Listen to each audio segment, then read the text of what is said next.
오늘 우리가 나눌 본문은 죄를 회개하는 참회시로 볼 수도 있고 은혜에 감사하는 감사시로 볼 수도 있습니다.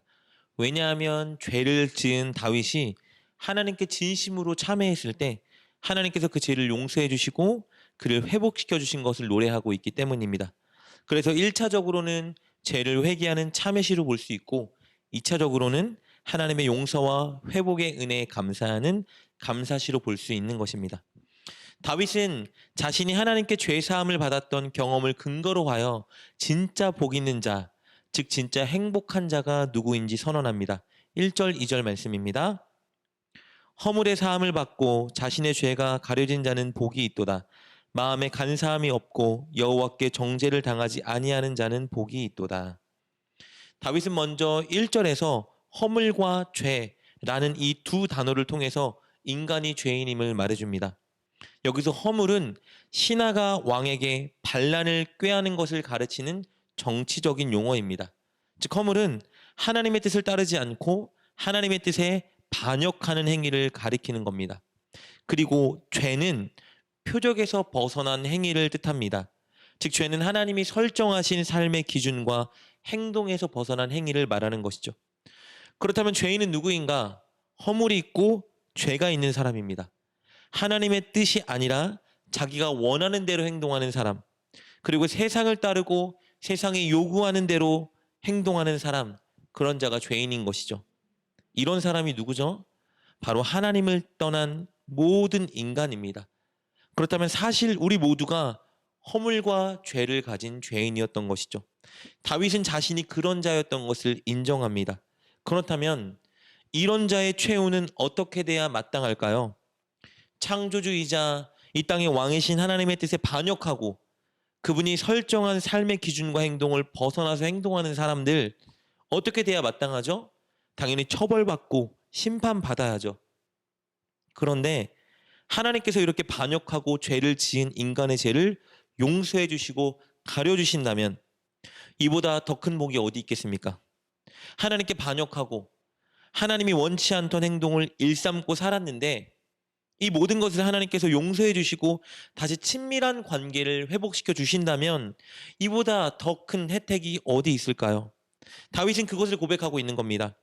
자신이 허물이 있고 죄가 많은 죄인이었는데 하나님께서 자신의 그 허물과 죄를 용서해 주시고 가려 주셨다면 이렇게 하나님께 죄 사함을 받은 나보다 행복하고 복된 사람이 어디 있는가라고 고백하고 있는 것이에요.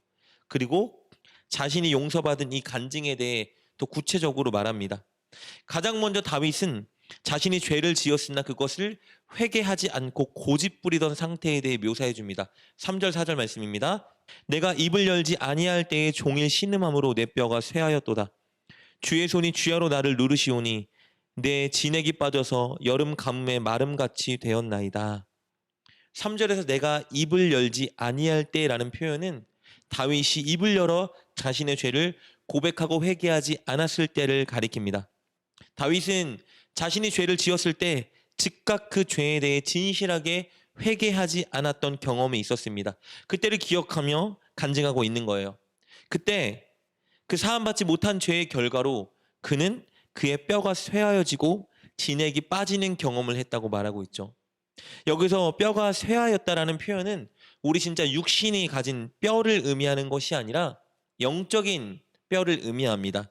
즉 죄로 인해 영적인 생명력이 약화되고 메말라가고 있었다는 의미입니다. 진액이 빠졌다는 표현도 동일한 의미예요. 우리가 죄를 짓고 회개하지 않을 때 다윗의 고백처럼 우리의 영은 약해지고 메말라 갑니다.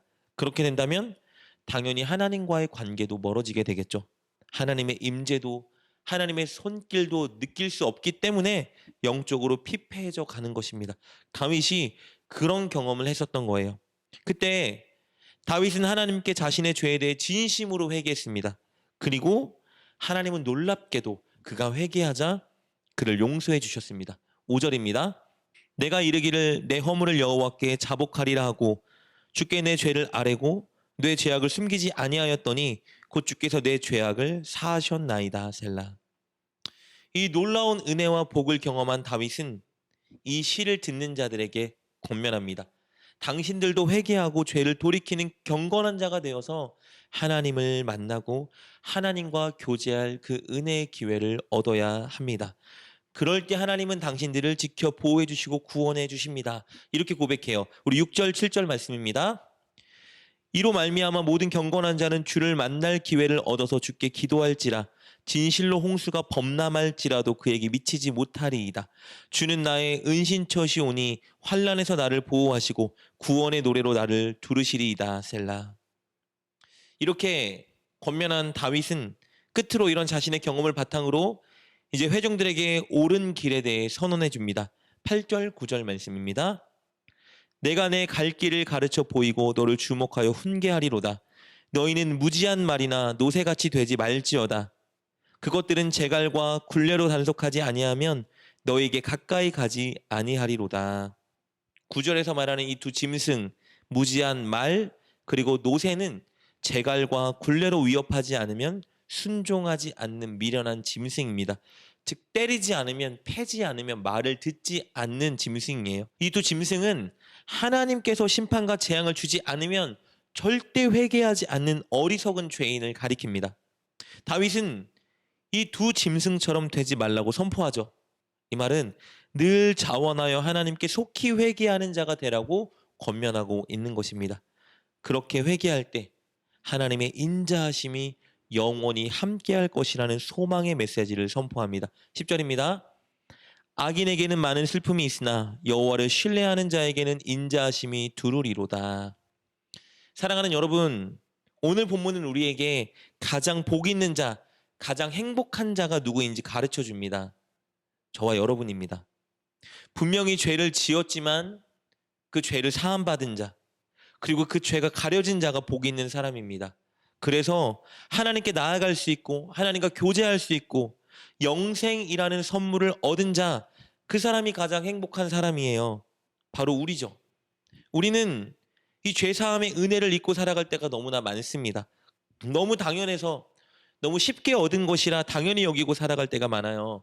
그러나 이 은혜는 결코 당연하지 않은 가장 위대한 희생을 통해 우리에게 주어진 것입니다.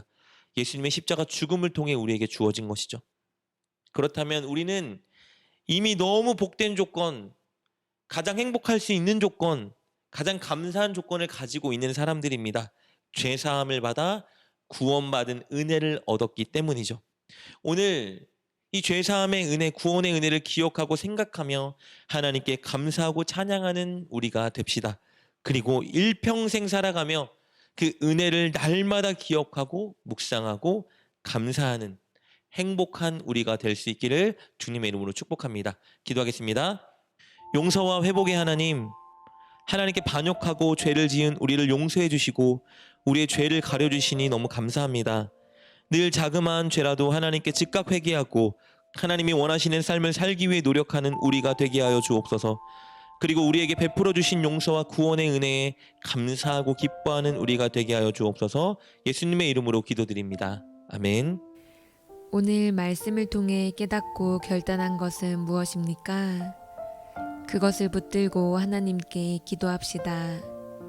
그리고 그렇게 실천하며 하루를 살아가는 여러분 되시길 주님의 이름으로 축복합니다.